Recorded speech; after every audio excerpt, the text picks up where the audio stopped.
Buenos días a todo el personal que nos está trabajando acá en la nave, acá. Eduardo Mendoza Estrada, panelista del Diálogo de la Tarde que está con nosotros, y pues saludar sobre todo a alguien a quien increíble la vida, la conocí cuando era muy chiquita, compañera de mi hijo en la escuela, y es hoy la ministra de Comercio, decían María Sonsoles, ahora es Sonsoles García. Qué gusto de saludarla. Vamos a comenzar esta entrevista con usted.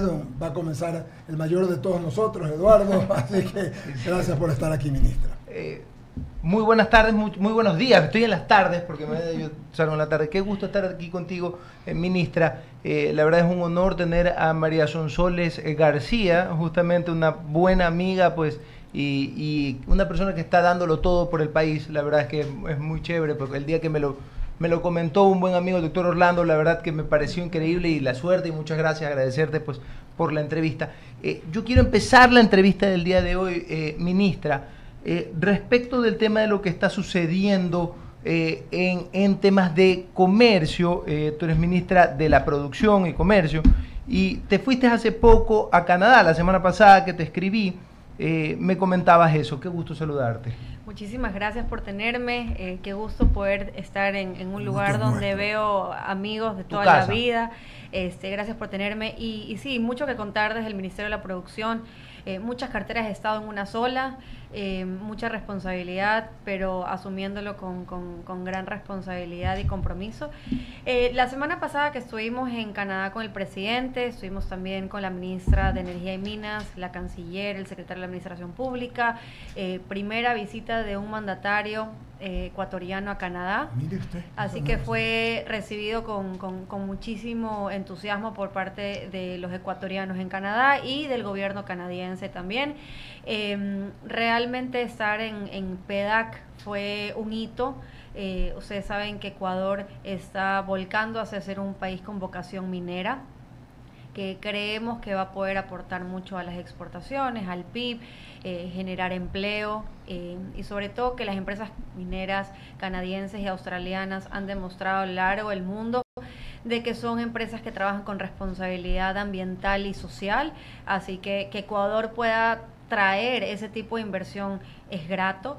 Y la verdad es que los 6 contratos que firmamos, de contratos de inversión, que suman más o menos 4.8 billones de dólares, con una billones de dólares. O sea, estamos hablando de 4.800 millones de dólares. Y la verdad es que eso es grato. Sé que hay ciertas personas que tienen un poco de resistencia respecto a los contratos de inversión, porque ya en gobiernos anteriores se han dejado firmando contratos de inversión por más de 5.000 millones de dólares y no se contempla la inversión real. Lo que sí es importante entender es que estos contratos de inversión de las 6 empresas contemplan fases de exploración y explotación. Y para las fases de explotación, la construcción de la infraestructura se toma entre 1 año y medio y 2 años. Entonces, si bien es cierto, el día de hoy tenemos suscritos estos 6 contratos de inversión, probablemente vamos a ver el retorno real desde el año 2027. Entonces, la minería no es algo que se puede tomar de forma ligera, y creo que al ser estas empresas con gran responsabilidad, pues ellos también, la infraestructura que construyen, también lo hacen con medidas que puedan respetar el medio ambiente, sobre todo en las comunidades. Entonces se toma un tiempo en poder tener todo listo para empezar la explotación. Te pregunto una cosa más, ministra, y es sobre, estamos hablando con Sonsoles García, ministra de la Producción y Comercio. Te pregunto un tema más, y es respecto de esto que mencionas, del tema de la exploración, y pues, ¿no tienen algún problema o algún tipo de resistencia con la consulta previa, libre e informada? Y pues con lo que estableció la Corte Constitucional, ¿cómo va a hacerse con el tratado, basándose en el tratado de la OIT?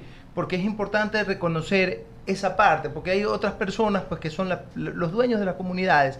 ¿Cómo van a hacer con ellos? ¿Cómo va a ser? Porque la consulta es muy importante. Consulta no es informar, eso es algo que debemos de recordarlo. Cuéntanos un poquito. Sí, yo creo que con todas las que nos hemos reunido, con la ministra de Energía y con el presidente, muchas de estas empresas están avanzando mientras que se decide cómo se va a hacer legalmente la consulta libre e informada a las comunidades. Se está avanzando en hacer la socialización y realmente confirmar con las comunidades que primero entiendan que van a ser parte del proyecto, segundo que puedan también comprender cuál es la magnitud de la inversión y de la generación de riqueza que puede dar a los sectores aledaños. Y yo creo que la mayor pregunta de todos ellos es: ¿esto va a una cuenta única del Estado o realmente va a haber una retribución a su comunidad per se? Y yo creo que en ese sentido el Estado ecuatoriano, liderado por el presidente Noboa, está comprometido a que las comunidades sientan el respaldo de que no se va a extraer para que esto vaya a una cuenta única y que no sea devuelto a las comunidades. Y el beneficio sea para todos, la verdad que es muy bueno. Sigo yo, Sierra Ramiro. Ministra, a mí me encantó lo de Canadá. Me encantó desde el año pasado que lo vengo escuchando, porque a través del tiempo, Eduardo, Ramiro, Jaime, hemos visto cómo los TLC, los Tratados de Libre Comercio, han beneficiado al Ecuador. El de China recién se firmó, lo vamos a ver a posteriores, pero los que se hicieron con la Unión Europea, luego que se hizo con los países del norte de Europa, le han dado respiro al Ecuador. Y acá, en esta ciudad donde amamos el comercio y vivimos del comercio, importa. Y entonces, yo quisiera hablar un poquito, que nos cuente qué perspectivas le ve usted, María Sonsoles García, ministra, al TLC con Canadá. ¿Se puede hacer realmente? ¿Qué tiempo demoraría? ¿Y qué nos traería de bueno? Que eso es lo que yo quiero para el pueblo ecuatoriano. Sí, creo que el gobierno ya viene hace algún tiempo teniendo una política de estado de apertura comercial, lo cual es importante, sin descuidar a nuestra industria local, ¿no? Eso es importante. Totalmente. Dejarlo por sentado, que se ha sentido abandonada y dejada a un lado por gobiernos anteriores, y nosotros estamos creando política pública en coordinación con el sector privado para que se sienta representado y no solamente se vea que pues los exportadores de camarón y de banano son representados en estos acuerdos comerciales, sino también la industria local. Dicho eso, Canadá, iniciaremos las negociaciones con Canadá, que tenemos economías complementarias, a finales de abril. Se tenía previsto que iniciemos a finales de marzo, pero falleció un ex primer ministro y están en una vacancia, entonces vamos a empezar a finales de abril. Se prevé que nosotros podamos incrementar aproximadamente 40.000 plazas de empleo durante el tiempo de la implementación del acuerdo comercial. También tenemos que entender que Canadá es una economía que consume y no produce, entonces todos nuestros productos agrícolas, nuestra oferta exportable realmente calza muy bien con las necesidades que ellos tienen. Ellos también tienen una población muy importante de asiáticos viviendo, entonces por ejemplo la pitahaya ecuatoriana es súper popular en ciertos supermercados de Vancouver, que en este momento pues cada pitahaya se vende a $22. Entonces nos recordaban de la importancia de tener aliados como el Ecuador, que son países de vocación agrícola, ¿no? Y dado el hecho de que hay tanta inversión minera canadiense, algo que es importante recalcar, y yo no sé si la ciudadanía lo sabe, es que el gobierno de Canadá, en caso de que una de las empresas canadienses no tome todas las medidas para poder hacer minería responsable en un tercer país, ellos se encargan de ajusticiar a estas empresas canadienses en Canadá. Entonces, creo que eso también te da una seguridad de todo el trabajo que el gobierno sigue, de la minucia detrás de estas empresas. Y nosotros esperamos, si es que llega a pasar la reforma del artículo 422 en la consulta popular, vamos a poder tener un capítulo de inversiones que es muy importante para los inversionistas extranjeros, para que puedan acceder a un arbitraje internacional inversionista-Estado. Si bien es cierto, ha sido catalogado como tal vez que no hayan sido las mejores situaciones para el país el haber tenido arbitraje internacional, pero eso no se debe a la sede o al foro del arbitraje, sino más bien a cómo se dieron los procesos dentro de Ecuador, que no se siguieron legalmente todo el trámite para poder dar de baja los contratos, o los problemas que se llevaron a cabo a foros internacionales. Entonces, creo que la ciudadanía tiene que saber que el poder acceder al arbitraje internacional para los inversionistas es algo que hacen todos los países del mundo, que eso sí nos pone en una desventaja competitiva respecto a nuestros vecinos Colombia y Perú para atraer inversión. Nosotros cerramos el último semestre del 2023 con $200 millones de inversión extranjera directa, mientras que nuestros países vecinos como Colombia y Perú recibieron más de $14.000 millones en inversión. Entonces, claramente la normativa y la política pública sí hace crear estabilidad y previsibilidad para el inversionista. Y el poder acceder a un arbitraje internacional sí les da más seguridad, porque lo estamos viendo en el caso Purga y en el caso Metástasis, que el sistema de administración de justicia ha sido corrompido. Y eso también demuestra la necesidad de poder acceder a foros internacionales. Yo estoy completamente de acuerdo con usted. Y lo último, como hablamos con Ramiro siempre, sin Estado de Derecho no hay nada, sin justicia, buena justicia no hay nada.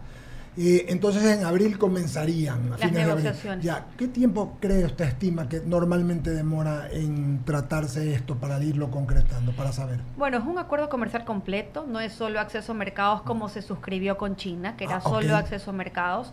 Tiene capítulos de compras públicas, de servicios, propiedad intelectual y demás. Entonces, nosotros consideramos que entre 6 y 8 meses sería el tiempo que nos va a tomar en negociar. Claramente, la redacción son los acuerdos comerciales ya tienen como un estándar, ¿no? Un estándar de lo que, pero sí hay minucias, ¿no? Sobre todo en exclusiones, en desgravaciones. Propiedades. En cómo nosotros tratamos la propiedad intelectual, cómo vamos a llevar el tema de compras públicas y demás, porque recordemos que Ecuador en la Constitución y en el resto de su ordenamiento jurídico contempla de que para hacer las compras públicas tiene que tenerse como prioridad a la industria local. Entonces, lo que van a pedir el gobierno canadiense es cuál va a ser el tratamiento para las empresas canadienses que tienen un acuerdo comercial con Ecuador. Queda claro. Le cambio el tema, pero sigo con TLC. ¿Cómo va lo de Corea del Sur? Bueno, Corea del Sur fue ya una prefirma. Estábamos esperando que nos envíen los documentos redactados ya en el idioma, traducidos. Yo estuve con el ministro de Comercio Exterior hace par de semanas en Abu Dhabi, en la conferencia ministerial de la OMC, y pudimos intercambiar ideas de cuál va a ser la previsibilidad.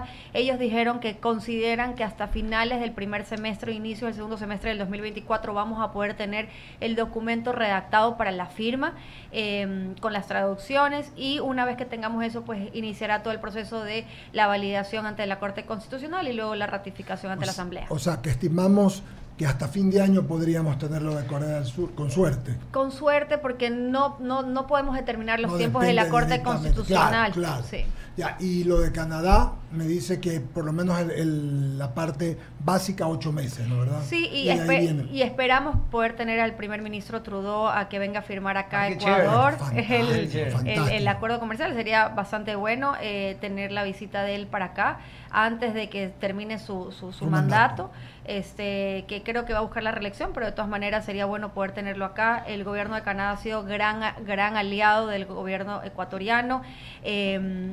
Y pues nosotros seguimos, ¿no? Tenemos también Costa Rica. Costa Rica también fue ratificado en febrero con la totalidad de los votos o con unanimidad por la Asamblea Nacional, lo cual fue grato para nosotros. El mercado de Costa Rica es interesante porque, si bien es cierto, es un mercado pequeño, pero es un mercado al que ha sido atacado por la industria local. La industria local ecuatoriana ha logrado posicionarse en un mercado de 5 millones de personas, con un PIB per cápita de aproximadamente $12,000. Han logrado ellos, la industria local, por ejemplo, comida veterinaria, todo lo que es electrodomésticos, línea blanca también ha logrado posicionarse dentro del mercado costarricense. Como sabemos, Costa Rica es el Suiza de América del Sur, y básicamente pues el costo de vida ya es muy alto. Entonces el mercado costarricense busca calidad sobre precio, y yo creo que eso es lo que nosotros vendemos desde Ecuador. Nosotros tenemos un mercado, tenemos una oferta exportable que busca llegar a mercados que valoren la calidad sobre el precio, y por eso la Unión Europea es un gran socio comercial para Ecuador, porque Estados Unidos es más un mercado de precios que de calidad en su gran mayoría, mientras que la Unión Europea es un mercado de calidad. Lo que dice usted es que Europa no importa el costo, ellos consumen lo mejor. Ellos consumen lo mejor. Ecuador es un gran productor de productos con calidad. Somos nosotros el primer exportador de banano orgánico de la región. Somos el primer importador de banano orgánico en la Unión Europea, proveedor y distribuidor de banano orgánico en la Unión Europea. Entonces, claramente la calidad del producto ecuatoriano siempre se ha podido identificar, y es por eso que también tenemos el 60% del mercado de camarón en China, la calidad. Solamente para finalizar y pasarle a Ramiro, es algo rapidito y tiene que ver, después de Canadá, ¿tienen la idea, van a tratar de arreglar el tema del convenio con los Estados Unidos también? ¿Esto sigue en ciernes, sigue en camino? Sí, a ver, yo he estado reunida con la ministra de Comercio, la representante de Comercio de Estados Unidos, la embajadora Tai. Ella pues ha sido muy enfática que están en año electoral y que es complicado iniciar negociaciones para un acuerdo comercial con Ecuador. Nosotros estamos impulsando la ley IDEA, que básicamente es, tratamos a través de esta ley IDEA apalancarnos en un sistema de preferencias que tienen los países del CARICOM con Estados Unidos. Yo me reuní en la ministerial con 4 o 5 países de la CARICOM para hacerles entender la necesidad de Ecuador de poder acceder con más de 900 productos a este sistema de preferencias, y que no tenemos competencia en lo que nosotros exportamos a Estados Unidos. Muchos de ellos estuvieron de acuerdo, también nos han pedido cooperación técnica respecto al tema de pesca. Ustedes saben que Ecuador... Somos de los segundos mundial, pues, ¿no? Y Ecuador ha logrado pues cumplir con todas las observaciones y requerimientos de la Unión Europea de la tarjeta amarilla, que esperamos poder salir pronto también de eso. Entonces, estamos por un buen camino.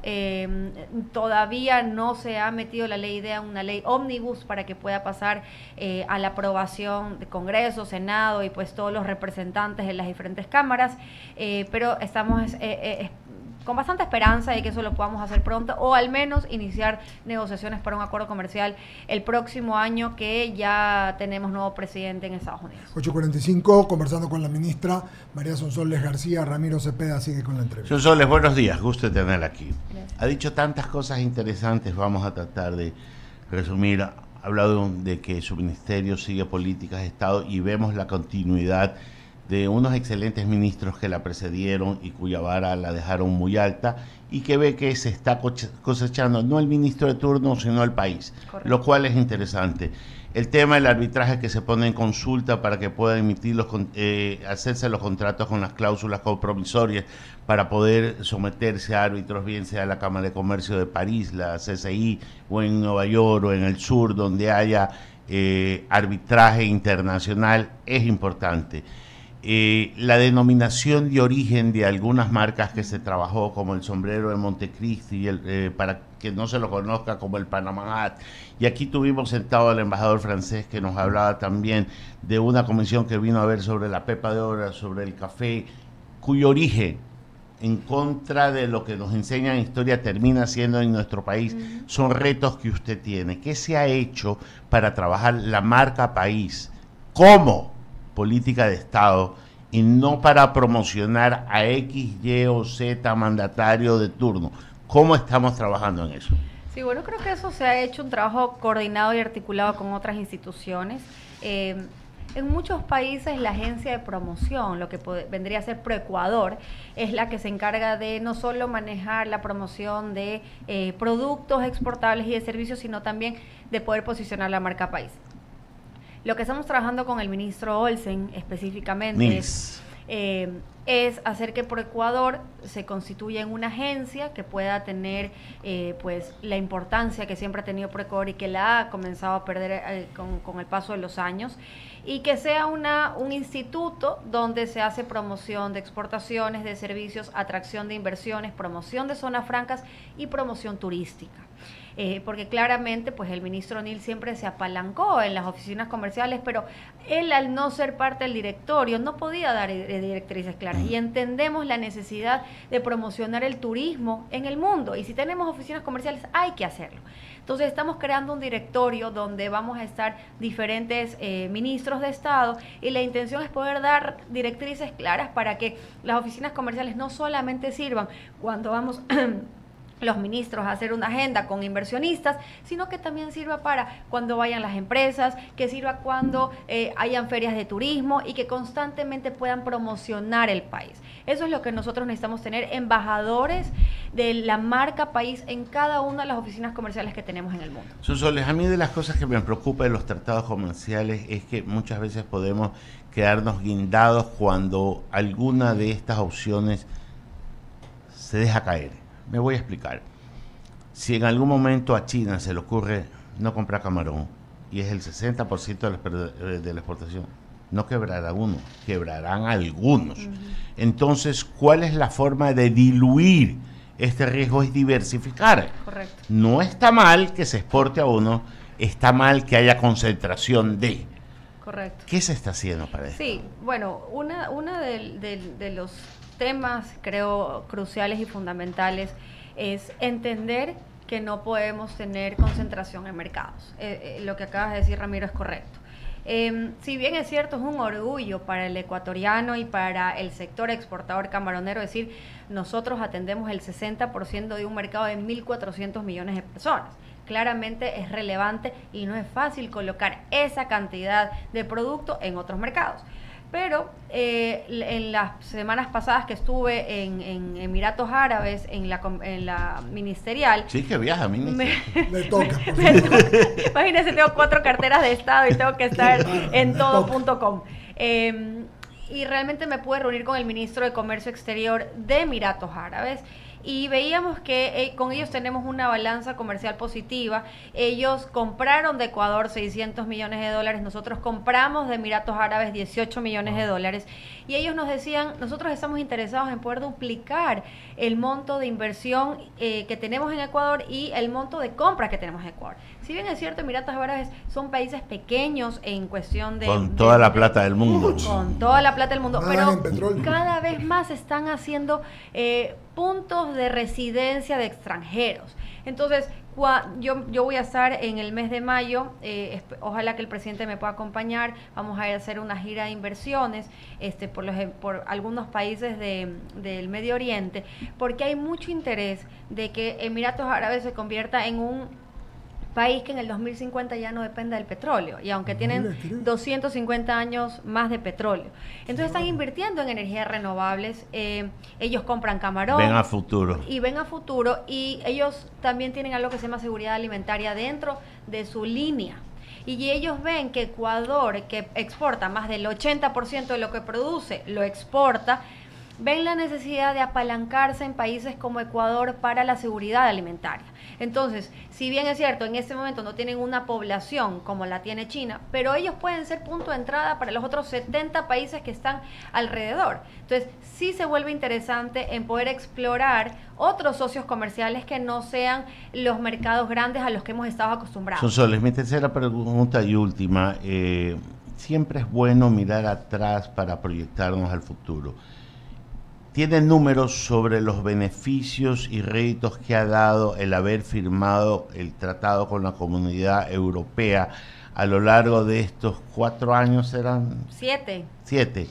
A ver, 2017. Sí, 7 años, me estaba perdiendo 3. 7 años, ya deben tener números. Sí, claro. ¿Cuáles son? Bueno, a ver, realmente lo interesante es poder identificar cómo ha crecido diferentes sectores. Por ejemplo, el sector de exportación de banano orgánico ha crecido en más del 30%. Lo he visto.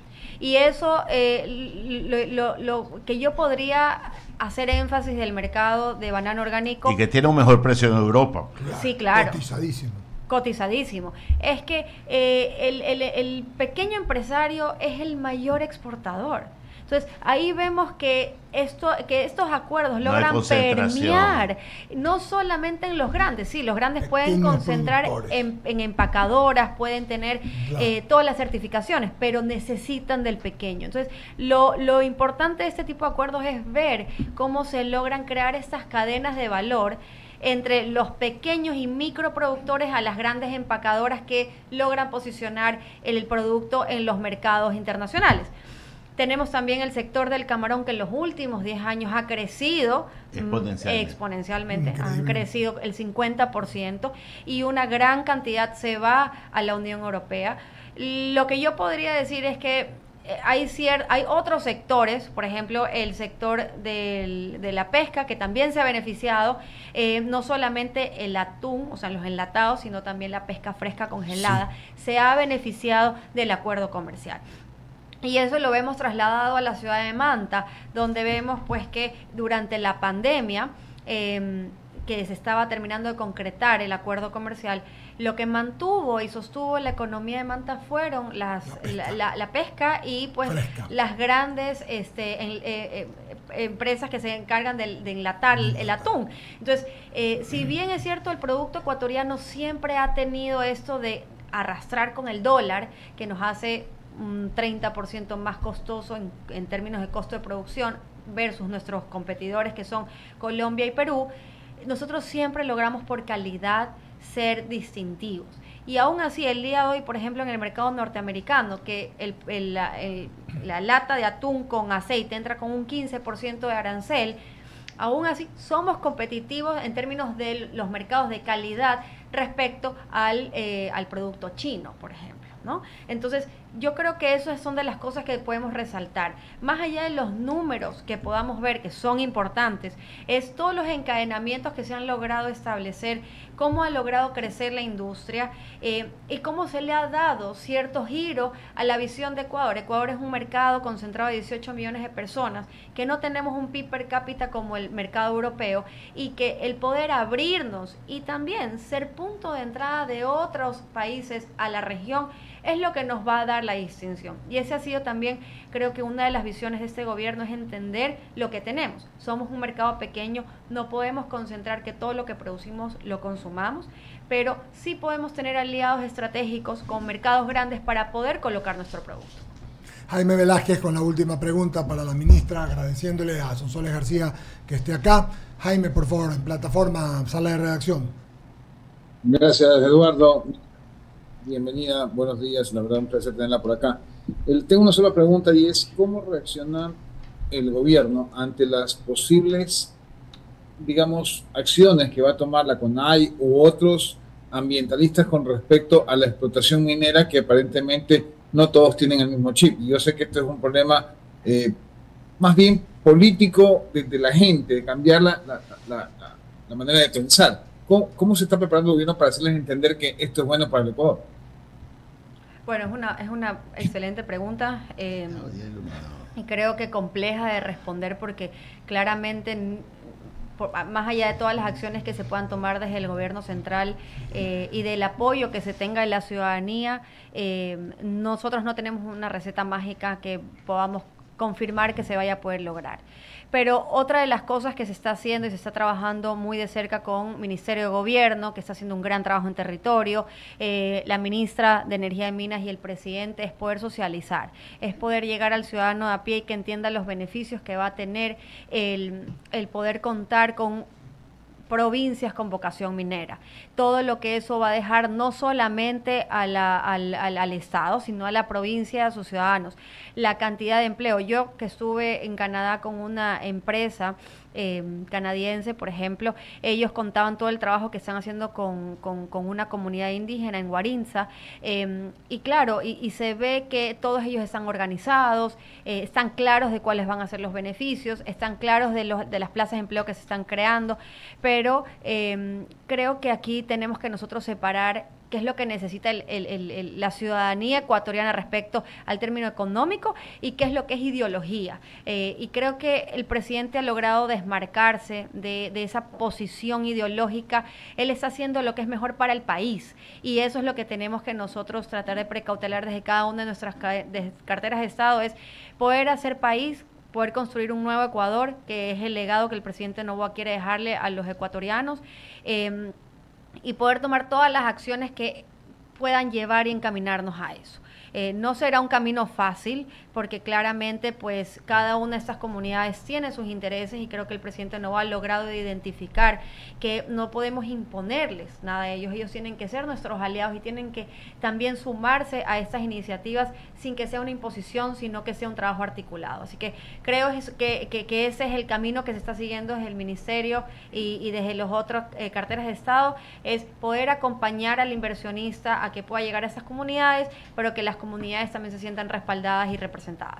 Estamos concluyendo, ministra, agradeciéndole solamente, más que nada una óptica, se resolvió el problema con Rusia, ¿verdad? De la exportación. Sí, seguimos nosotros en las conversaciones técnicas, porque tenemos que todavía establecer protocolos, qué va a pasar cuando tengamos esas notificaciones fitosanitarias respecto, para que no se haga la suspensión inmediata de las empresas, sino que más bien podamos tener protocolos donde hayan periodos de cuarentena, o cómo se va a tratar una suspensión temporal, pero no decir, bueno, vamos a suspender 5 empresas sin tener un norte o un horizonte de cuándo vamos a poder hacer levantamiento de la suspensión o qué tenemos que hacer nosotros para poder cumplir con los requerimientos. Entonces, esa es la parte que está trabajando arduamente Agrocalidad y el Ministerio de Agricultura con la Embajada y la Oficina Comercial de Ecuador en Moscú, para poder establecer estos procedimientos y que no vuelva a suceder lo que pasamos con Rusia. Agradecerle justamente a mi amiga Sonsoles García, ministra de la Producción y Comercio. Qué gusto tenerte aquí, Sonsoles. La verdad que me acuerdo de ti cuando éramos chiquitos, creo que crecimos juntos prácticamente, y la verdad pues